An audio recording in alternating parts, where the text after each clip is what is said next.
Baghdad میں ایک بزرگ تھے تو درزیوں کا کام کرتے تھے. اللہ کے نبی حضرت ادریس علیہ السلام بھی درزیوں کا کام کرتے تھے. خوش ہوئے نا بات سن کے؟ پیشہ کوئی بھی برا نہیں. ایک برا ہے وہ ہے ہاتھ پھیلانا. اس کے علاوہ کوئی پیشہ برا یہ برا نہیں، یہ ہاتھ پھیلانا برا ہے. حضرت شیخ محمد بن حسن کہتے ہیں کہ وہ بزرگ جو تھے نا، امام غزالی نے لکھا ہے، وہ درزیوں کا کام کرتے تھے. تو اس زمانے میں نا کھوٹا سکہ بھی کبھی کبھی آ جاتا تھا.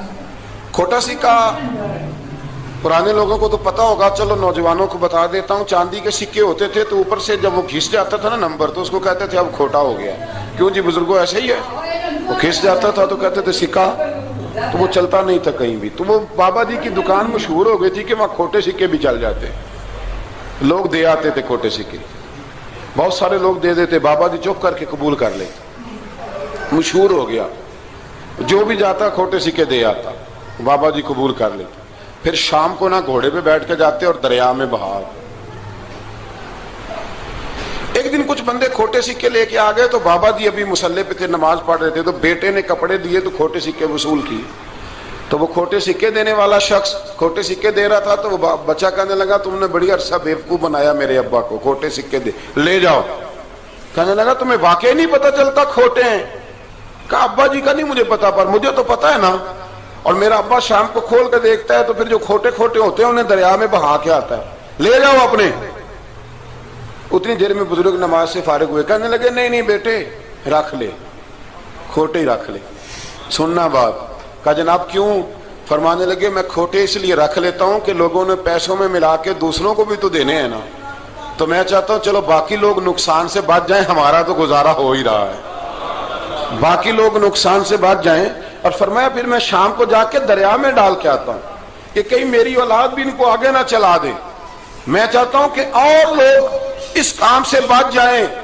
درویش کہتے ہیں کہ جب اس بابے کا آخری وقت آیا نا تو جو اس نے جملہ کہا میرا کلیجہ پھٹ گیا. آخری وقت جو اس نے دعا مانگی تو فرماتے ہیں میرے اندر وجد اور کیف کی صورت پیدا ہو گئی. فرماتے ہیں ان بزرگوں نے اپنے آخری وقت دعا مانگی، اے اللہ میں نے ساری زندگی کھوٹے سکے قبول کیے تاکہ تیرے بندے شر سے بچ جائیں. تو یا اللہ تو بھی اس کھوٹے سکے کو قبول فرما لے. اللہ میں نے کھوٹے سکے قبول کیے، کھوٹے، تاکہ تیرے بندے تکلیف سے بچ جائیں. تو مالک میں بھی کھوٹا ہی ہوں، اللہ تو بھی اس کھوٹے کو قبول فرما لے. اور یہ دعا مانگ کے نا تو کبھی روتے کبھی ہنستے. لوگوں نے کہا کیا ہوا؟ کہتے ہیں لگتا ہے رب نے کھوٹا سکہ قبول فرما لیا.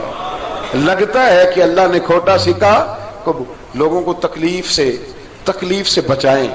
ہمارا وجود یارو مطلب کیا ہو جائے گا 2 منٹ کے لیے سمجھ لیں کیا ہو جائے گا. یعنی اگر آپ بڑے غصے سے باہر آئے اور پاپڑ بیچنے والے پہ آپ نے غصہ نکال لیا سارا، میں رات کی ڈیوٹی کر کے آیا ہوں تھکا ہوا ہوں اور تو پاپڑ بیچنے آ گیا، تم لوگ بڑے نالائق ہو بدتمیز ہو. آپ نے یہ سخت جملے کہہ دیے، چپ کر کے وہ آدمی معذرت کر کے گزر گیا. وہ تو سارا دن پریشان رہے گا نا کہ میری غریبی کا مذاق اڑا. مطلب ہو کیا گیا، ہوا کیا اگر اس نے کوئی بات کر لی. اعلیٰ حضرت فاضل بریلوی کے خلیفہ لاہور میں سید ابو البرکات شاہ صاحب رحمت اللہ تعالی علیہ. تو رات کو ایک شخص تراویح کے بعد حضرت سویا کرتے تھے. بہت سارے لوگ تو سو ہی نہیں پاتے رمضان کی راتوں میں، سو ہی نہیں پاتے. میں خود نہیں سو پاتا. اب تراویح سے اگر آپ 10:30 فارغ ہوئے تو 2 بجے اگر آپ کو دوبارہ اٹھنا ہے تو بیچ میں آپ کو کیا ملے گا؟ اگر آپ نے کچھ پڑھنا پڑھانا ہے، صبح درس دینا ہے، تو پھر تو آپ کے لیے بڑا اور یہ خاصا مشکل کام ہے. یہ خاصا مشکل کام ہے. آپ یقین کریں چند تفسیریں دیکھتے ہیں تو ٹائم بہت زیادہ ہو جاتا ہے. وہ پھر آگے سننے والوں پہ بھی ڈیپینڈ کرتا ہے ان کے مزاج مبارک کس طرح کے. سید صاحب رحمت اللہ علیہ نا عشاء کی نماز کے بعد تراویح پڑھ کے تو کچھ عبادت کی، کچھ مطالعہ کیا، صبح درس دینا تھا تو تھوڑی دیر کے لیے بوڑھے آدمی تھے، تھک گئے تو سو گئے. ایک بندہ نہ کہیں گیا ہوا تھا تو واپس آیا تو اس نے دروازے پہ دستک دی. تو سید صاحب کے بیٹے تھے، بخاری شریف کی شرح لکھی، بڑے عالم تھے، سید محمود رضوی صاحب رحمت اللہ. رضوی صاحب کہتے میں نے دروازہ کھولا، میں نے کہا ہاں جی بولو. کہنے لگا جی میں نے سید صاحب سے ملنا ہے. مفتی اعظم پاکستان تھے وہ، لاہور میں حزب الاناف ادارہ تھا، سید ابو البرکات شاہ. میں نے حضرت صاحب سے ملنا ہے. تو کہا کوئی حکم ہو تو مجھے نہیں کہ میں نے انہی سے ہی ملنا ہے. یہ بھی بڑا مسئلہ ہوتا ہے, میں نے انہی سے ہی ملنا ہے. چلو ٹھیک ہے جی, انہی سے مل لو. تو کہتے ہیں اتنی دیر میں نا سید صاحب بھی اٹھ کے آ گئے. محمود کون آیا؟ تو اس نے کہا حضور میں آپ کا ایک عقیدت مند ہوں, تو میں کہیں گیا ہوا تھا تو ابھی واپس آیا ہوں, تو مسئلہ نا کئی دفعہ پوچھنا کرتا ہوں تو بھول جاتا ہوں, ذرا بات کی نزاکت کو دیکھنا, بھول جاتا ہوں. تو یاد آیا تھا تو میں نے کہا چلو ابھی پوچھ آتا ہوں, گزر رہا تھا یہاں سے. میں پوچھو. کہنے لگا جی پوچھنا یہ تھا کہ جس نے فرض جماعت کے ساتھ نہ پڑھے ہوں رمضان میں, تو کیا وطر جماعت سے پڑھ سکتا ہے؟ مسئلہ پوچھنا تھا. علامہ محمود رضوی صاحب کہتا ہے مجھے بڑا ہی غصہ آیا. میں نے کہا کہ پتہ نہیں کوئی اس وقت مشکل آ گئی ہے جو رات کو آیا ہے. کسی وقت انسان رات کو طلاق دے بیٹھتا ہے, کوئی ایسی بات ہو جاتی ہے تو عالم کے دروازے پر, یہ تو عام سا مسئلہ ہے, سویرے بھی پوچھ لیتا. اتنی تکلیف دی اس نے, کتنی بڑی اذیت ہے. اور ایسے ہوتا ہے, ہم نہیں یہ احساس کرتے کہ یار تھوڑا سا دیکھ لیں, ماحول کو دیکھ لیں, طبیعت کو دیکھ لیں. مجھے بڑی اچھی طرح یاد ہے کہ میں نے ایک دفعہ نا ایک عالم سے مسئلہ دریافت کیا, وہ ہمارے استاد تھے, تو مجھ پہ ناراض ہوئے. میں بڑا پریشان ہوا کہ پوچھی تو میں نے دین کی بات تھی, تو استاد ہی ناراض ہو گئے. استاد واپس آیا تو یہ کہنے لگے تمہیں پتہ ہے میں شوگر کا مریض ہوں. میں بڑی تکلیف میں تھا, اور میں نے نماز کے لیے میں جلدی کیوں اٹھ کے چلا گیا تھا, میں نے ایک روٹی کھانی تھی, مجھے کچھ ہو رہا تھا. تو اب میں اگر تجھے انکار کرتا, دین کی بات تھوڑا دیکھ لیا کرو, مزاج کو سمجھ لیا کرو, تم سمجھتے نہیں, احساس نہیں پیدا کرتے.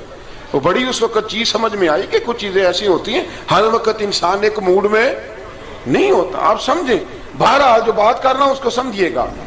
تو وہ کہتے ہیں کہ سید صاحب نے اس کو کہا, میں بات ختم کرنے لگا ہوں, کہا کہ وہ اگر نہیں نہ پڑھے فرض جماعت کے ساتھ تو بہتر یہ ہے کہ وطر بھی جماعت سے نہ پڑھو. وہ بندہ مطمئن ہو کے چلا گیا.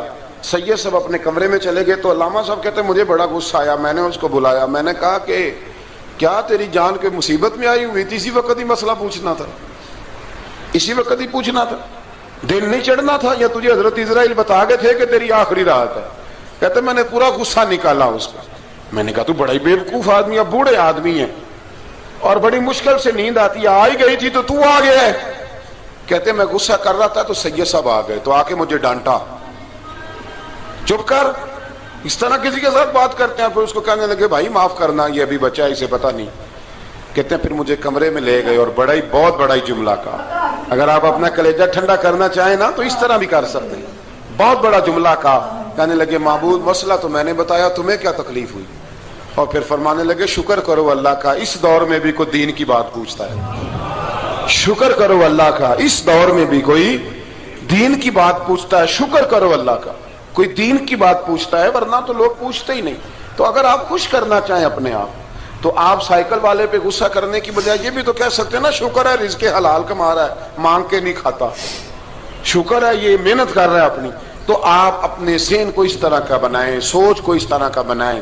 آج اس جمعے میں ہم نے ارادہ کرنا ہے کہ ہم نے آسانیاں دینے کی کوشش کرنی, ہم نے لوگوں کو تکلیف نہیں دینی, ہم نے کسی کو آزمائش میں مبتلا نہیں کرنا, ہم نے کوئی ایسا کام نہیں کرنا جس کی وجہ سے لوگ سمجھیں کہ یہ آدمی بوجھ بن گیا.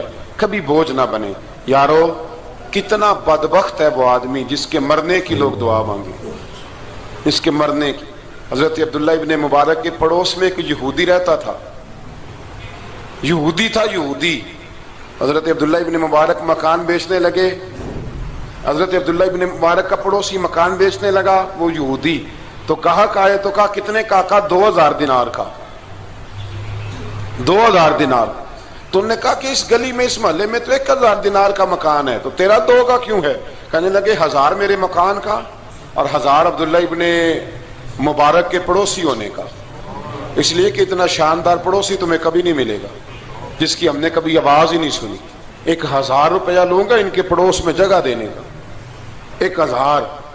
تو وہ شخص کہنے لگا یہ تو نے عجیب بات کر دی, حالانکہ تو یہودی ہے, یہ تو نے عجیب بات کر دی. تو کہنے لگا 3 دن میری گلی میں آ کے رہ, تو دعائیں مانگے گا کہ یا اللہ میں یہیں رہنا چاہتا ہوں. وہ دعائیں مانگے گا کہ اتنا اچھا انسان, اتنا خیال رکھنے والا, اتنا خیال والا